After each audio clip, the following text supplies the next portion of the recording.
बिंदिया को रंगीन कपड़ा पहनते देख खड़ूस चाची काफी बौखला जाती है। बिंदिया और बिंदिया की माँ को खड़ूस चाची बहुत ही ताना मारती है। चाची कहती, तू रंगीन कपड़ा पहनी है, मेरी तो नाक कट जाएगी।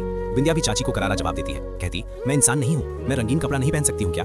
चाची कहती, तू नहीं पहन सकती रंगीन कपड़ा क्योंकि तू विधवा है। चाची की ऐसी बात सुनकर बिंदिया काफी क्रोधित हो जाती है और चाची को अनाप शनाप कहने लगती है। खड़ूस चाची बिंदिया की माँ को कहती, बहुत ही जुबान चलने लगी है तेरी बेटी का, समझा दे उसे।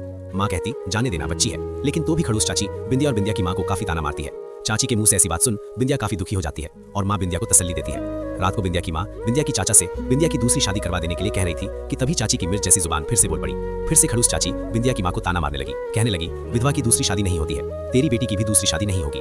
चाची की ऐसी बात सुनकर माँ काफी रो पड़ती है। दूसरे दिन सुबह बिंदिया के ससुर बिंदिया को अपने घर ले जाने के लिए आए थे। वो आके कहते हैं कि बेटा तो नहीं रहा, बहू को देखकर सारी जिंदगी बिता दूंगा।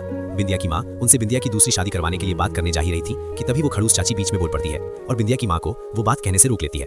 माँ उनसे बिंदिया की शादी की बात कह नहीं पाती और फिर घर वाले सब बिंदिया को विदा करने के लिए मान जाते हैं। अब आगे क्या होगा देखेंगे नेक्स्ट पार्ट में।